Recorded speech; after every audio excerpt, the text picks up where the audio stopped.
Subscribe करें और bell दबाएं ताकि कोई खबर रह न जाए।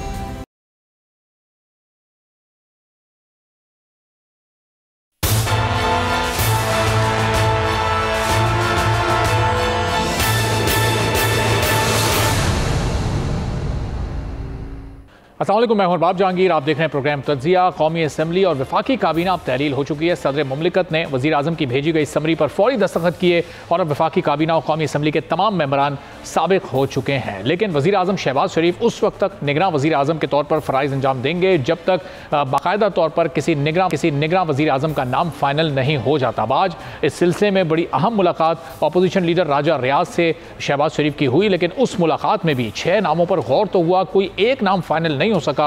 हुकूमत ने जो 3 नाम सामने रखे ना उसमें से कोई नाम फाइनल हुआ और ना ही राजा रियाज के पेश करदा 3 नामों में से किसी पर इत्तेफाक हो सका। अब राजा रियाज के 3 नामों पर शहबाज शरीफ अपने इत्तेहादियों से मुशावरत करेंगे और अपोजिशन लीडर ने हुकूमत से जो 3 नाम लिए हैं वो उन नामों पर अपने इत्तेहादियों से मुशावरत करेंगे। तो ये अब सिलसिला कल तक फिलहाल टल गया है। कल एक और अहम मुलाकात होगी और अगर कल और परसों भी ये मामला हल नहीं हो पाता, किसी एक नाम पर इत्तेफाक नहीं होता, तो फिर पार्लिमानी कमेटी की तरफ चला जाएगा मामला और उनके पास 3 रोज़ होंगे और फिर वहाँ भी अगर कोई नाम तय नहीं हो पाता तो फिर इलेक्शन कमीशन का किरदार सामने आएगा। अब इस सिलसिले में वफाकी दारुल हुकूमत में क्या खबरें हैं? जलील अब्बास जिलानी का नाम भी इस सिलसिले में गुज़िश्ता रोज़ सामने आया। उससे पहले अब्दुल हफीज़ शेख का नाम सामने आया। उससे पहले शाहिद खाकान अब्बासी, इसहाक डार, कई नाम ऐसे थे जो सामने आ चुके हैं और वक्तन फ़वक्तन इन पर इत्तेहादियों की जानिब से ही एतराज़ात भी सामने आते रहे हैं। इस वक्त कौन से नाम ज़ेर गर्दिश हैं वफाकी दारुल हुकूमत की फ़ज़ाओं में? ज़रा इस पर गुफ्तगू सिद्दीक साजिद साहब तज्जियाकार हैं, हमारे साथ मौजूद हैं। एहतशाम कियानी बोल न्यूज़ के नुमाइंदे हमारे साथ मौजूद हैं जो कि इन सारे मामलात पर और ख़ासतौर पर कोर्ट के अंदर के मामलात पर भी बड़ी गहरी नज़र रखते हैं। तो सिद्दीक साहब, इस वक्त वफाकी दारुल हुकूमत में क्या चहम गोइयाँ हो रही हैं? आज जो मुलाकात हुई है उसमें कोई एक नाम नहीं फाइनल हो सका, इसका मतलब कि अभी इत्तेफाक नहीं है वज़ीर आज़म और अपोजिशन लीडर का। अब कल तक ये मुलाकात टल गई है, अब गौर होगा कुछ मज़ीद नामों पर। ये जो 6 नाम उनके सामने रखे गए, 3-3 नाम दोनों के, वो कौन कौन से नाम थे? क्या आपके पास इत्तलात हैं? जी बहुत शुक्रिया। ये आइन के आर्टिकल 224 के तहत बाज़ाब्ता तौर पर वज़ीर आज़म और अपोजिशन लीडर के दरमियान जो मुशावरत है वो आज से शुरू हो गई है, क्योंकि सदर मुमलिकत की जानिब से आज दरख्वास्त की गई थी शहबाज शरीफ से कि वो ये प्रोसेस शुरू करें, जिसके बाद फिर ये प्रोसेस शुरू किया और उसका पहला मरला यही है कि अपोजिशन लीडर और वज़ीर आज़म के दरमियान जो है वो नामों का तबादला हो। मुलाकात आज हो गई, नामों का तबादला भी जो है वो हो गया। कुछ नए नाम भी जो है वो सामने आए, कुछ फिलर्स भी छोड़े जा रहे हैं, तो वो चीज़ें भी सामने आ रही हैं। कुछ ऐसे हैं जो ऐसे नाम भी हैं जो कि जब मंजर आम पर आएंगे तो वो क्या कहते हैं जी, फिर उनमें से कुछ डार्क हॉर्स जो है वो निकल के सामने आ सकता है। फिलहाल तो जो राजा साहब ने 3 नाम दिए हैं और जो वज़ीर आज़म की जानिब से 3 नाम उनके साथ जो है वो डिस्कस किए गए हैं, इधर यही फैसला किया कि हम उसको नहीं लेकर आए मीडिया के सामने। लेकिन जाहिर है जो आज सादिक संजानी का नाम जो चेयरमैन सेनेट हैं उनका नाम सामने आया है एक मजबूत उम्मीदवार के तौर पर और उनको अब मोस्ट फेवरेट कहा जा रहा है। वो ऐसा नहीं है कि यकदम जो है वो ये नाम सामने आया हो, उसके ऊपर लाजमी तौर पर होमवर्क हुआ होगा, क्योंकि ये नाम राजा रियाज की जानिब से पेश किया गया है जो कि अपोजिशन लीडर है। तो उनके 3 नामों में से एक नाम ये अपोजिशन जो चेयरमैन सेनेट है उनका भी है। अब चेयरमैन सेनेट का अपना एक किरदार है ईवान को चलाने के हवाले से, मुख्तलिफ सियासी जमातों के साथ उनका जो रख रखाव है वो बड़ा जो है वो अहम है, वो इस चीज़ को अहमियत जो है वो देते हैं, तो इस वजह से उनको भी एक मजबूत उम्मीदवार कहा जा रहा है। दूसरा जो उसमें जो शार्ट लिस्ट हुए हैं वो कल से एक नाम ज़ेर गर्दिश है, वो अभी तक वो नाम आज भी डिस्कस हुआ है। ये भी आपको बता दूं, साबिक सेक्रेटरी खारजा जो है जलील अब्बास जिलानी, 2 दिन पहले इनकी अहम मुलाकात हुई थी और फिर इनकी कल वज़ीर आज़म से भी मुलाकात की खबरें आई थी, लेकिन उनकी तस्दीक नहीं हो सकी थी। लेकिन आज जो ये मुलाकात दोनों की हुई है, हमारे अपने जो सोर्सेज है उसके मुताबिक इसमें जलील अब्बास जिलानी का नाम जो है वो डिस्कस हुआ है। लेकिन इस तमाम तर सूरत हाल में और सिद्दीक, ये अपना पॉइंट आप कंटिन्यू कीजिएगा, लेकिन ये भी बताइएगा कि ये जलील अब्बास जिलानी की रिहाइश गाह के बाहर कोई सिक्योरिटी वगैरह भी बढ़ाई गई, वहाँ पर पुलिस की कुछ मजीद नफरी पहुंची है क्या? क्योंकि फिर उससे ऐसा तासुर जन्म ले रहा है कि शायद यही वो नाम हो सकता है। नहीं, ऐसी कोई बात नहीं है। ये हमने चेक किया था, ये बिल्कुल गलत खबर है। ना कोई उनको प्रोटोकॉल दिया गया है, ना कोई किसी किस्म की एक्स्ट्रा ऑर्डिनरी सिक्योरिटी जो है वो उनको दी गई है। जिस तरह मामूल का जो उनका पहले घर था वो वहाँ पे मामूल की सिक्योरिटी वगैरह जो उनके अपने गार्ड हैं वही हैं, किसी किस्म की कोई ना सरकारी सिक्योरिटी दी गई है और ना ही जो है वो उनके हवाले से जो है वो कोई उनको गैर मामूली प्रोटोकॉल जो है वो दिया गया है। ज़ाहिर है वो अब जब तक वो नाम ही फाइनल नहीं, वहाँ पे मुशावरत हो रही थी, ऐसी सारी ये चीजें मुगैया थी, वो अपने कुछ लोगों की ख्वाहिशात हो सकती है, उसके ऊपर इस किस्म की कोई बात नहीं है। बस मैं एक बात आपको लाजमी बताना चाह रहा हूँ कि तीसरे जो इसमें उम्मीदवार है बड़े खामोश उम्मीदवार हैं, उनके हवाले से शुरू में तज़किरा हुआ था, फिर वो आवाज़ उनकी दब गई थी, लेकिन वो अब आज दोबारा वो मंजर यहाँ पर वो आए हैं। वो खुद इसहाक डार हैं जो वज़ीर ख़जाना हैं, वो भी एक उम्मीदवार हैं और आज वो भी इस मुलाकात में भी मौजूद थे जो कि अपोजिशन लीडर और वज़ीर-ए-आज़म की हुई है। तो उस मुलाकात में भी इसहाक डार जो थे वो मौजूद थे, ये भी मैं आपको बता दूं। तो ये जो 3 लोग हैं आज जो 6 में से, ये मैंने 3 आपको जो है वो बता दिए हैं। इसहाक डार ये एज कैंडिडेट उसमें मौजूद थे या फिर वो सिर्फ वज़ीर-ए-आज़म की सपोर्ट के लिए वहां पर मौजूद थे? चूंकि जब उनका नाम निकलकर सामने आया था तो उस पर तो पीपल्स पार्टी ने और दीगर इत्तेहादियों ने भी बड़ा सख्त रिएक्शन दिया था। जी देखिए, इसको आप कैंडिडेट कह लें या वज़ीर-ए-आज़म ने इनको खुसूसी तौर पर बुलाया, कुछ नहीं कहा जा सकता, लेकिन मेरी इत्तला के मुताबिक ये लंदन के कैंडिडेट हैं और उनकी ख्वाहिश है कि इनको जो है वो वज़ीर-ए-आज़म जो है बनाया जाए। और ये भी मैं आपको इन्फॉर्मेशन देता जाऊँ कि चंद दिन कबल 2 मुलाकातें खुद राजा रियाज की वज़ीर ख़ज़ाना जो साबिक हो चुके हैं उनसे वो हुई हैं, ऐशगाह पर हुई हैं। तो ये मुलाकातें ऐसे तो नहीं हुई, तो उसका कहने का मतलब ये है कि ये जो चीजें अब चल रही हैं, सामने आ रही हैं, जो मुशावरत आगे बढ़ रही है, तो उसमें कोशिश इनकी यही होगी कि जो इत्तेहादी पहले रह चुके हैं, अब तो ज़ाहिर है इत्तेहादी हुकूमत ही खत्म हो गई, तो अब हर जमात जो है आज़ाद है। तो अब तो प्राइम मिनिस्टर का जो एक प्रोगेटिव है उसमें वो अपना इख्तियार इस्तेमाल करेंगे। कुछ नाम आपको पता है कि इसमें जो भी अच्छी शोहरत के लोग आएंगे उनकी सिक्योरिटी क्लियरेंस तो हमारे मुख्तदर इदारे ही करते हैं जब वो नाम उनको भेजे जाएंगे, तो लेकिन उनकी हवाले से जरूरी होती है। लेकिन फिर भी मैं बात कर रहा हूँ कि कैंडिडेट के तौर पर मेरे अपने ख्याल में इसहाक डार साहब आज जो थे वो वहाँ पर मौजूद थे।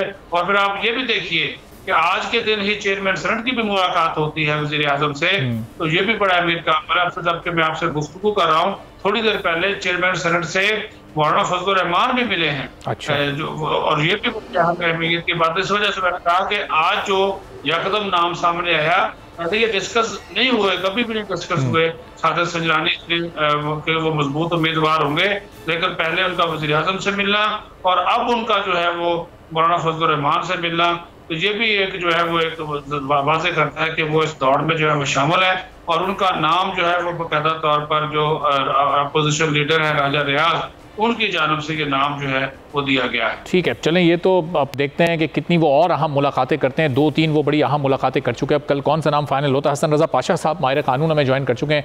हसन रज़ा साहब बहुत शुक्रिया, आपने प्रोग्राम के लिए वक्त निकाला। अब ये इस वक्त सूरत हाल ये है कि ज़ाहिर कौमी असम्बली और वफाकी काबीना तहलील हो गई, निगरान सेटअप ने आना है। पहले तो ज़रा कानून इस बारे में क्या कहता है? 3 रोज़ का वक्त पहले वज़ीर-ए-आज़म और अपोजिशन लीडर के पास है, फिर पार्लिमानी कमेटी के पास है, फिर इलेक्शन कमीशन का इसमें क्या इख्तियार है, फिर ज़रा आगे चलकर निगरान सेटअप की मुद्दत और वो सारे सवाल भी मैं आपके सामने रखता हूँ। इलेक्शन कमीशन का क्या मैंडेट होगा अगर ये पार्लिमानी कमेटी या वज़ीर-ए-आज़म और अपोजिशन लीडर तय नहीं कर सके तो? देखें, अगर तो अपोजिशन और लीडर ऑफ द हाउस अगर ना तय कर सके तो मामला जो है वो पार्लिमानी कमेटी के पास जाना है, जिस तरह कि आपने फरमाया। अगर पार्लिमानी कमेटी भी फैसला नहीं कर पाती और किसी एक नतीजे पे नहीं पहुंचते तो फिर इलेक्शन कमीशन ऑफ पाकिस्तान ने वज़ीर-ए-आज़म एक नामजद करना है जो कि पेनल्टी अटैच होगी और उन्होंने ओथ ले लेना है। लेकिन मुझे नहीं लगता कि मामला वहाँ तक जाए, क्योंकि राजा रियाज साहब और आज प्राइम मिनिस्टर साहब की जो मीटिंग है वो बड़ी अहम है। और आपने देखा होगा कि उसमें जो अभी आपके सीनियर तजज़ियाकार फरमा रहे थे कि उसमें जो सादिक संजरानी साहब का नाम आया, ये मैं नहीं समझता कि ये किसी कोई इस तरह नाम हो कि जस्ट चेक करने के लिए, क्योंकि हम ये वेट कर रहे थे कि जो नाम लीडर ऑफ द अपोजिशन देंगे उसका ज्यादा चांस बनता है कि वो वज़ीर-ए-आज़म बने। आज 2 दिन तो जलील अब्बास जिलानी साहब का नाम बड़ा सरगर्म रहा, उससे पहले हफीज शेख साहब का नाम रहा, लेकिन सादिक संजरानी साहब का नाम ऐसा है तो अगर आप थोड़े माजी करीब में जाएं तो आपको याद होगा कि पीपल्स पार्टी के जो हैं मुआवने खसूसी थे कमरुज़्ज़मान क़ायरा साहब, उन्होंने भी ये कहा था कि कोई सियासी शख्सियत होगी। तो आप देखें मामला सियासी शख्सियत की तरफ जा रहे हैं और ना तो कोई रिटायर्ड जज की तरफ जा रहा है, रिटायर्ड ब्यूरोक्रेट या कोई और। हसन रज़ा साहब, कमरुज़्ज़मान क़ायरा ने कहा था सियासी शख्सियत होगी लेकिन वो न्यूट्रल शख्सियत होगी, तो आप समझते हैं कि सादिक संजरानी साहब न्यूट्रल रहकर एक बेहतर किरदार अदा कर सकेंगे? देखिए बात यह है कि ये तो फैसला प्राइम मिनिस्टर ऑफ पाकिस्तान और लीडर ऑफ द अपोजिशन ने करना है। चूंकि ये एक सीरियस किस्म का नाम आया है लीडर ऑफ द अपोजिशन की तरफ से, और जिस तरीके से हाउस को दोनों हुकूमतों के साथ मिल के सादिक संजरानी साहब ने चलाया, मेरा नहीं ख्याल कि वो इस तरह का नॉन सीरियस किस्म की नाम जो है इनका लिया गया। और सीरियस हो सकता है क्योंकि इस वक्त कोई उनकी पार्टी अलाइनमेंट इस वक्त नहीं नजर आ रही। हाल दो कि वो पीटीआई की हुकूमत में जब ये इनको बनाया गया तो उस वक्त मौजूदा जो पीडीएम की हुकूमत थी उन्होंने मुखालफत की, बाद में इन्होंने ही उसका साथ दिया। तो ये सूरत हाल आपके सामने है। पहले नाम जरदारी साहब ने इनका किया, जरदारी साहब ने इनको सपोर्ट किया, उस बुनियाद पे बने, और फिर उसके बाद जब पीटीआई की हुकूमत आई तो पीटीआई उनके साथ हो गई और यही पीडीएम इनके खिलाफ हो गई। तो मुझे लगता है कि ताकतवर कुव्वतें भी शायद इन पे हाथ रखें। तो हसन रज़ा साहब, ये कुछ आपको सूरत-ए-हाल दिलचस्प नहीं लग रही कि पीटीआई के लगाए हुए 2-3 लोगों के नाम क्यों इतने ज़्यादा ज़ेर गर्दिश हैं? इससे पहले हफीज़ शेख साहब का नाम आया, वो भी उस दौर में वज़ीर ख़जाना रहे।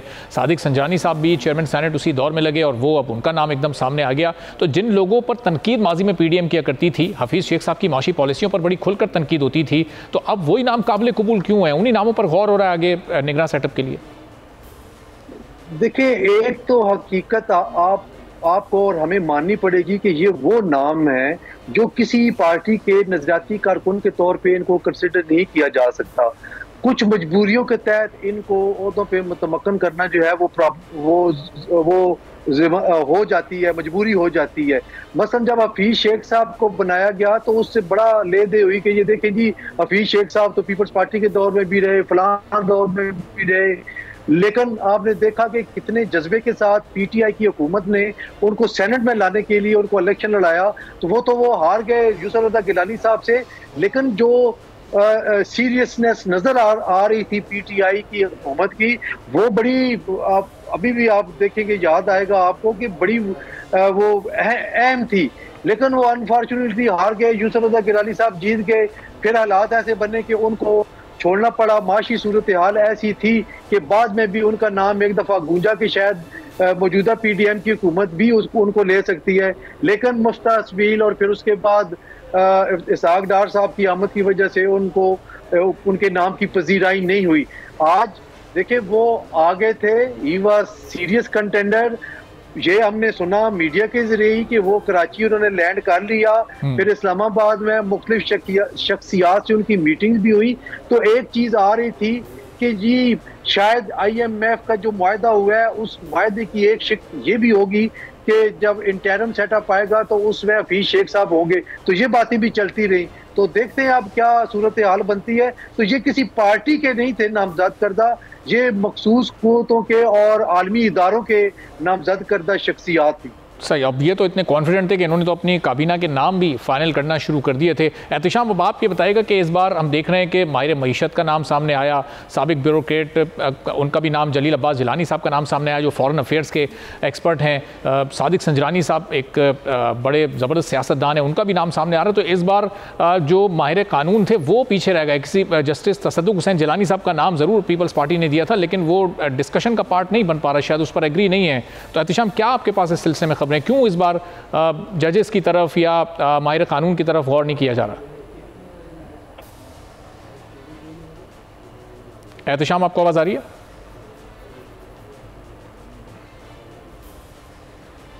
चलें, गालिबन एहतिशाम यानी को हमारी आवाज़ नहीं जा रही, उनको रिकनेक्ट करते हैं, फिर उनके सामने सवाल रखते हैं। तो सिद्दीक साहब, अब ये सवाल मैं आपकी तरफ ज़रा लेकर आता हूँ कि कमरुज़्ज़मान क़ायरा साहब ने कहा था कि कोई सियासतदान होना चाहिए और वो न्यूट्रल सियासतदान होना चाहिए। अब सियासतदान न्यूट्रल कैसे होगा? आगे निगरान हुकूमत को तवील मुद्दत के लिए चलना है, तो उस दौरान उसको माशी फ़ैसले लेने हैं, तो उसके लिए एक माहिर मईशत की ज़रूरत है। फिर दुनिया से अगर ताल्लुकात आपको बेहतर लेकर चलने हैं तो उसके लिए एक बैनुल अक़वामी उमूर का माहिर चाहिए। तो आपको लग रहा है कि इस वक्त एक चैलेंजिंग सूरत हाल है हुकूमत के लिए? हुकूमत तो ज़ाहिर ख़त्म हो गई है, लेकिन इस वक्त वज़ीर आज़म के लिए और राजा रियाज के लिए कि किस नाम को फाइनल किया जाए? ये जो नाम ज़ेरे बहस हैं कि माहिर मईशत हो या सियासतदान भी हो, मुल्क को आगे लेकर चल सके, ये प्रोसेस, ये मुलाकातें, फिर वो शराइत, वो सारी की सारी चीज़ें। लेकिन उस वक्त तक ये सिचुएशन थी कि उसमें इत्तेहादी हुकूमत ने उस वक्त अपने नाम दे दिए, जिस तरह पीपल्स पार्टी ने जलील अब्बास जिलानी का कल नाम अचानक पेश कर दिया। उससे पहले आसिफ जरदारी साहब ने जस्टिस रिटायर्ड मकबूल बाकर साहब का नाम जो है वो पुट किया था। वो खुद जरदारी साहब के जो थे वो उम्मीदवार थे। कल बिलावल भुट्टो जरदारी साहब की जानब से ये नाम जलील अब्बास जिलानी का जो है वो पेश किया। अब वो मकबूल बाकर साहब का नाम अब उन्होंने सिंध के लिए शायद वहां पर उन्होंने शिफ्ट कर दिया है, सिंध की कैब उसके और मकबूल बाकर वहाँ पे दोनों हैं, इनमें दोनों में से एक अब वहाँ पे बनेगा, क्योंकि यहाँ पे वो फिर वजीराई उनको नहीं मिल सकी मकबूल बाकर के नाम के हवाले से। लेकिन फिर चूंकि कल रात ही कौमी असम्बली तहलील हो गई, तो उसके बाद सारा सिनेरियो तब्दील हो गया।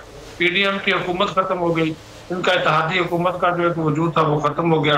तो अब सारा बोझ आ गया वज़ीर आज़म के ऊपर और फिर अपोजिशन लीडर के ऊपर कि आप लोगों ने वज़ीर आज़म का इंतखाब करना। लेकिन ये बात बिल्कुल दुरुस्त है, इसमें जो हमारे मुक़्तदर हल्के हैं उनकी मुशावरत भी होगी और उनकी राय भी इस सिलसिले में हासिल की जाएगी। और क्योंकि ये न सिर्फ सियासी इस्तेहकाम बल्कि मुआशी इस्तेहकाम भी बहुत ज़रूरी है। अच्छा, मैं एक आपको चीज़ बता देता हूँ, जो इतने वो ज़्यादा सियासतदान अच्छे नहीं हैं शायद जितने वो कारोबारी या बिजनेस के अमूर को समझते हैं। सादत संजानी साहब की मैं बात कर रहा हूँ। अच्छा। तो लेकर वो चेयरमैन सेनेट बने तो फिर उन्होंने अपनी जो सियासत थी उसको भी उन्होंने वही रंग दिया जो जरदारी साहब का मफामत का, यानी वो सबको साथ लेकर चले। हुकूमत के दौरान पीपल्स पार्टी और नून लीग ने कई मरतबा कोशिश की थी उनके खिलाफ अदम एतमाद की तहरीक लाई जाए, लेकिन उन्होंने ऐवान को इस अंदाज से चलाया कि उन्होंने हर सेनेटर के साथ अपना एक इनफरादी बना लिया, जो ताल्लुक और वास्ता था, किसी को उन्होंने नाराज नहीं किया। उस वजह से वो ये 16 माह जो इत्तेहादी हुकूमत ने निकाले, वो चेयरमैन सेनेट ने जो है को सही तरीके से इसको हैंडल कर लिया। अच्छा, फिर दूसरी बात जो उनके फेवर में जा रही है कि वो उन एस्टैब्लिशमेंट के साथ हमेशा से उनके अच्छे ताल्लुकात रहे, उन्होंने उनके साथ कभी नहीं बिगाड़ी। तो वो भी एक जो है वो पहलू है वो जिसको देखा जा रहा है। तो ये बहुत सारी चीजें होती हैं और उसी वजह से जैसा कि पाशा साहब अभी कह रहे थे कि वो नाम, हम भी इसी चीज के ऊपर ज्यादा जा रहे हैं कि वो नाम जो कि अपोजिशन लीडर की जानब से आएगा और उसके ऊपर जो है वो इत्तेफाक राय ज्यादा होने के इम्कान है कि देखें ये अपोजिशन लीडर का नाम था, तो गवर्नमेंट का नाम ही नहीं था। तो इसहाक डार का भी जिस तरह मैंने कहा कि वो पहले बहुत ज्यादा डिस्कस होते रहे, लेकिन इसहाक डार के हवाले से एक जो सबसे माइनस चीज है कि उनकी पार्टी के अंदर जो है इत्तेफाक राय नहीं है। उनकी पार्टी के अंदर जो है वो सारे लोगों को पसंद नहीं करते, तो वो एक माइनस चीज उनकी जाती है। तो वो लेकिन चूंकि अब लंदन से हुक्म आया है कि इनको भी आप कंसिडर करें, उस लिस्ट में फवाद हसन फवाद भी शामिल थे, तो वो अभी देखा यही जा रहा है कि इनमें से फिर किसको लिया जाए। जलील अब्बास जिलानी का नाम पीपल्स पार्टी लिया जाएगा, लेकिन जलील अब्बास जिलानी भी काबिल कबूल हो सकते हैं उन हल्कों के लिए जो कि ताकतवर हल्के हैं। और फिर यहाँ पे पीपल्स पार्टी की बड़ी जमात है, उसने ये नाम दे दिया। लेकिन तमाम तर सूरत यही है कि ये मेरी जो अपनी एक असेसमेंट है, जो आज इनकी मैंने बॉडी लैंग्वेज देखी है राजा रियाज साहब की और वज़ीर आज़म की, उसमें मेरी अपनी, मैं आपको बता देता हूँ कि जो वहाँ के, जो कि हमने इसको कवर भी कर रहे थे वहाँ पर वज़ीर आज़म हाउस के बाहर, नजर ये आ रहा है कि इन दोनों ने आपस में इत्तेफाक कर लिया है कि किसको हमने निगरान करना है। ये इन्होंने आपस में इत्तेफाक कर लिया है। ये चूंकि वज़ीर आज़म में कुछ इंतजामी अमूर अपने निपटाने हैं, कुछ मुलाकातें आज की हैं, कुछ फाइल्स वगैरह वो निकलवाना चाहते हैं, तो उस वजह से उन्होंने कहा कि इसको कल पे ले जाते हैं। तो राजा साहब ने कौन सी ना कर, तो इसका मतलब जो कल जो मुलाकात होगी सिद्दीक, इसका मतलब वो एक फॉर्मेलिटी होगी, सिर्फ वो एक रस्मी कार्रवाई होगी और शायद उसी मुलाकात में ऐलान भी हो जाए। इस पॉइंट को हम लेकर ब्रेक के बाद भी मजीद आगे हसन रज़ा पाशा साहब से ये भी जानते हैं कि अब ये कितनी मुद्दत के लिए निगरान सेटअप रह सकता है। आगे नई मरदमशुमारी के तहत इंतखाबात होने और नई हल्का बंदियाँ होती हैं, तो उसमें तो ज़ाहिर है कि कई महीनों का वक्त दरकार होगा। तो उस सिलसिले में आईन और कानून क्या कहता है, एक ब्रेक के बाद मजीद बात करेंगे।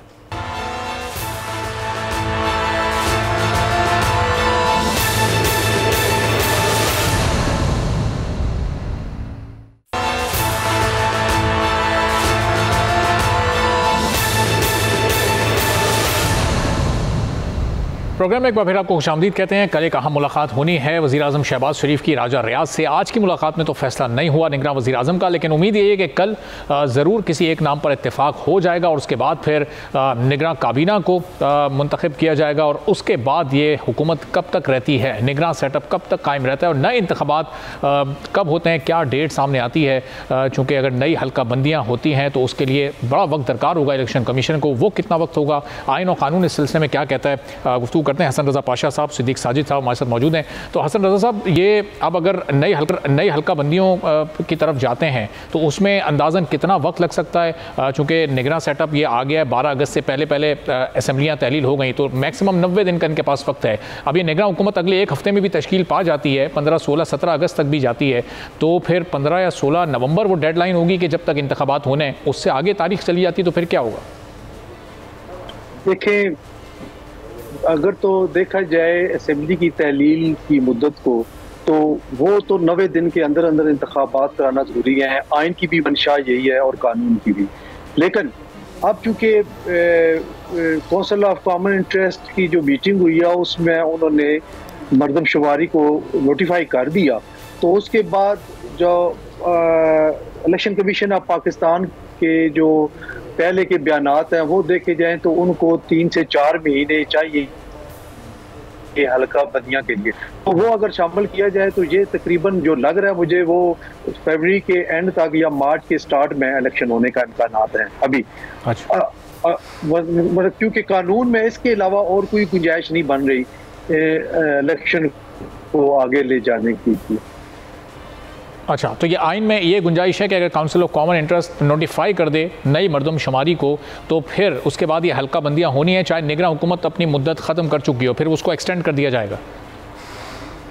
वो भी नहीं है आइन में। ये अच्छा। तो थोड़ा सा डिले के साथ ये बात हुई, इन्होंने डिले के साथ नोटिफाई किया, पर्पसली किया गया। आप देखें कि ये राइट फ्रॉम द बिगिनिंग अगर KPK और पंजाब असेंबली वाले इलेक्शन वाले केसेस को देखें तो हुकूमती वकला साहिबान ये बात करते थे कि सेंसस हो रहा है, अभी उसका रिजल्ट आना है, उससे पहले हम इलेक्शन नहीं करवा सकते। तो ये इनका आर्गूमेंट उस वक्त भी था सुप्रीम कोर्ट ऑफ पाकिस्तान में। तो ये नहीं कह सकते कि ये अचानक एक आर्गूमेंट सामने आया जब कौंसिल ऑफ कॉमन इंटरेस्ट ने नोटिफाई कर दिया तो अब इलेक्शन हो रहे हैं। नहीं, ये शुरू दिन से एक इस तरीके से मामलात चल रहे थे कि उन्होंने इसको लेके जाना था।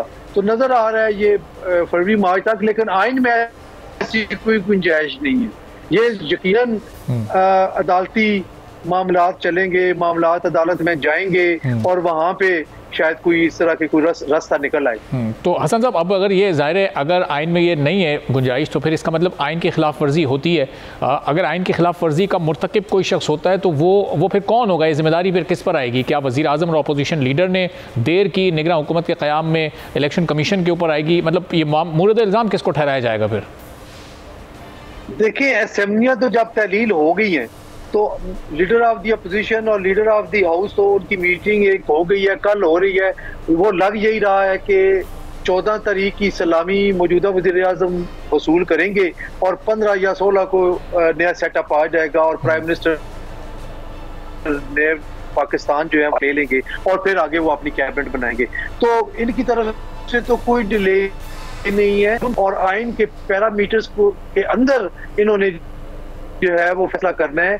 डिले अगर होता है तो फिर जो केयर टेकर गवर्नमेंट है उसकी जो टाइम आगे बढ़ेगा तो वो यकीनन इलेक्शन कमीशन ऑफ पाकिस्तान इसका जिम्मेदार बनेगा, क्योंकि इलेक्शन कमीशन ऑफ पाकिस्तान ने को ये इख्तियार दे दिया गया है कि इलेक्शन की डेट जो है वो इलेक्शन कमीशन ऑफ पाकिस्तान करेगा।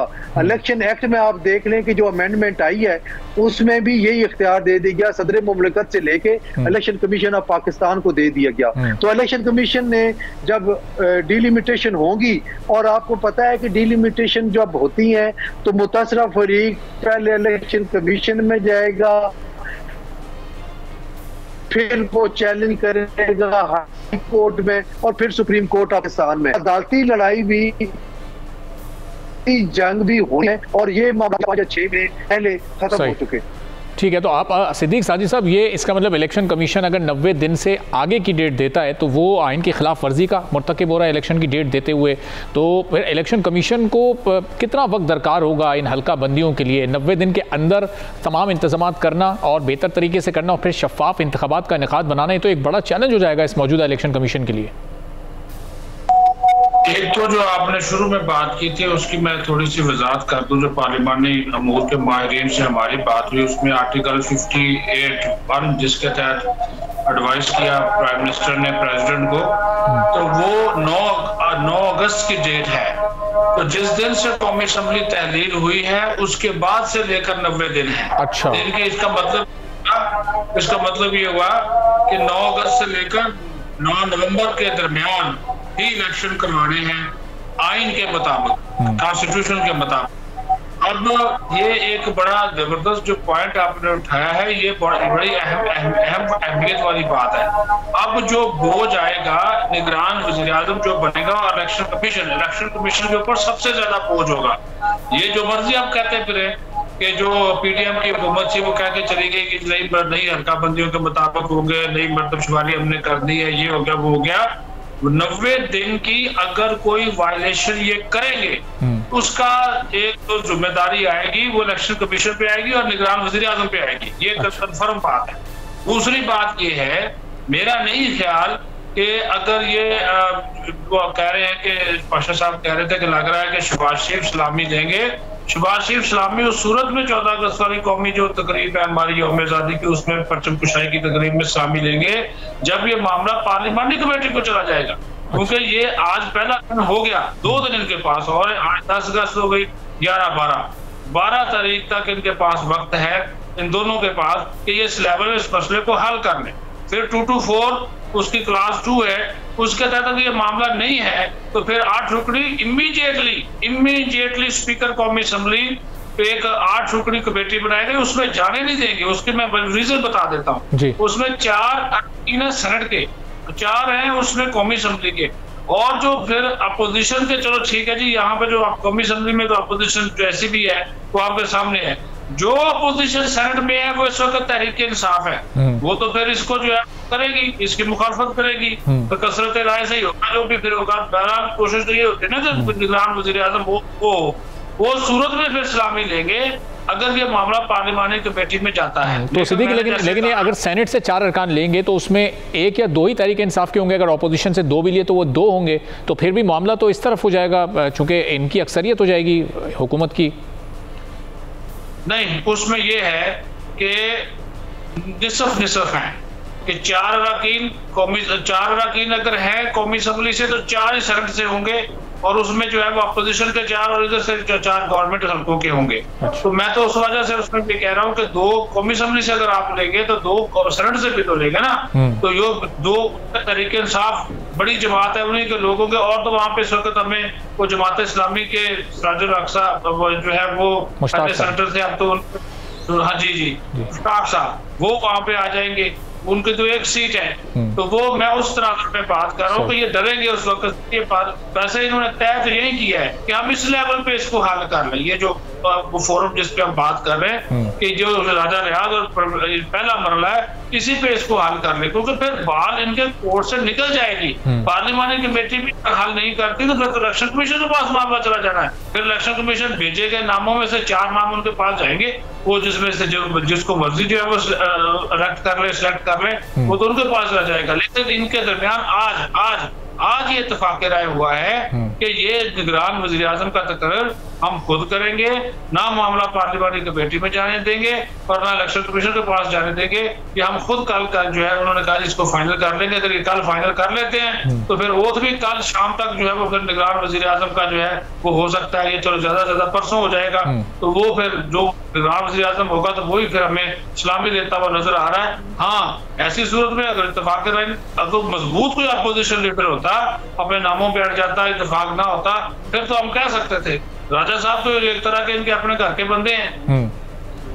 ठीक है, तो हसन रजा साहब, अगर थोड़ी सी हम हुकूमत की इंटेंट की बात करें कि अगर ये इन 90 दिनों में हुकूमत ये चाहती थी कि इलेक्शन कमीशन जल्द अज जल्द सारे उमूर निपटा कर इलेक्शन करवा दे, तो फिर ये दिन क्यों ज़ाय होने हैं? आज का दिन भी ज़ाय हो गया, अभी नाम का ऐलान नहीं हुआ, कल भी होता है नहीं होता, नहीं तो परसों तक ये बात चली जाएगी। तो ये तो एक एक दिन बड़ा कीमती है। फिर तो ये सारा होमवर्क इनको पहले से करके रखना चाहिए था, अपोजिशन लीडर से पहले मुलाकात करके और नाम अनाउंस कर देना चाहिए था। इधर असेंबली तहलील होती, इधर निगरान वज़ीर आज़म और निगरान सेटअप आके कमान संभालते, ताकि 90 दिन में सब कुछ हो जाता। तो इसका मतलब इंटेंट का कहीं इशू है?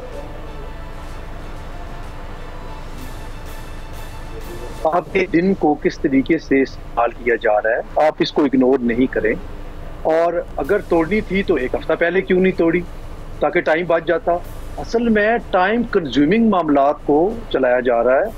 और मैंने जो अभी अर्ज किया था कि हो सकता है कि 14 अगस्त की सलामी और परचम कुशाई मियाँ शहबाज शरीफ करें, तो इसी हवाले से की थी कि जिस तरह सदीक साजिद साहब फरमा रहे थे कि 4 कौमी असेंबली के होंगे, 4 सेनेट से होंगे, और इस तरह 4-4 जो है वो जो रेशो बनेगी वो इत्तेहाद से 4 होंगे और 4 अपोजिशन से होंगे।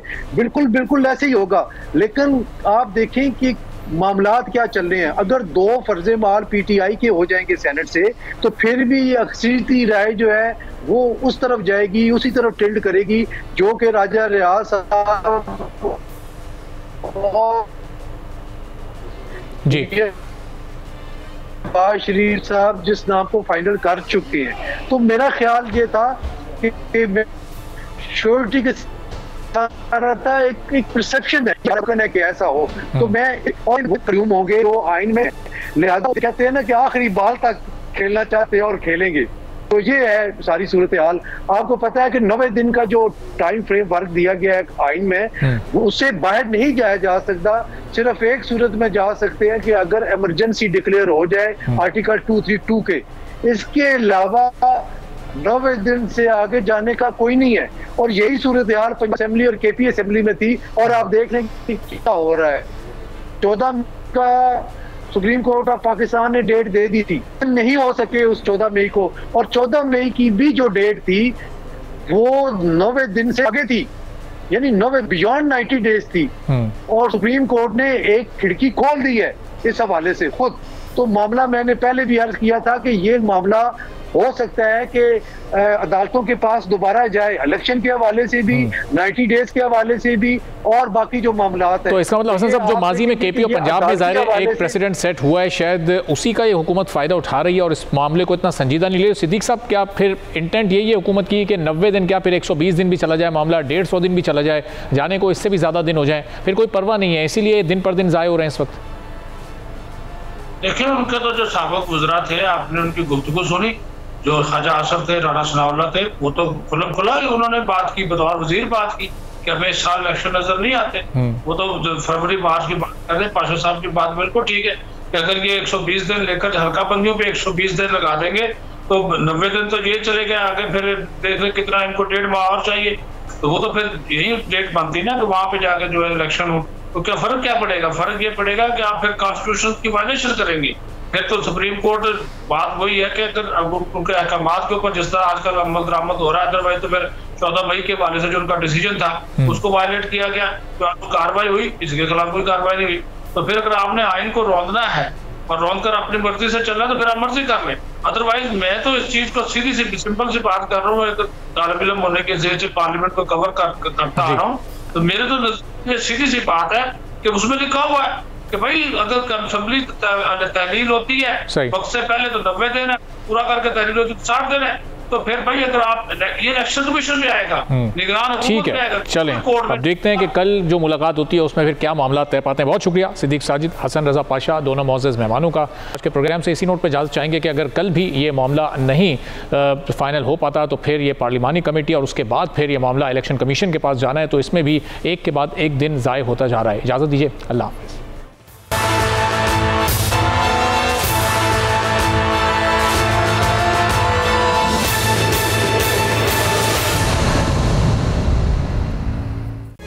तारीख का अमीर,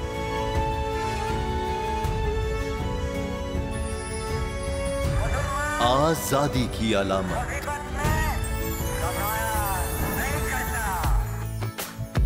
हुस्न का आईनादार,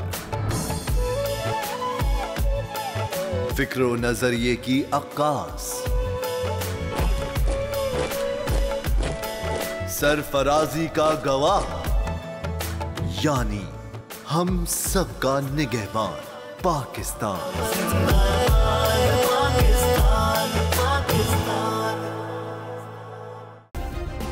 सब्सक्राइब करें और बेल दबाएं ताकि कोई खबर रह न जाए।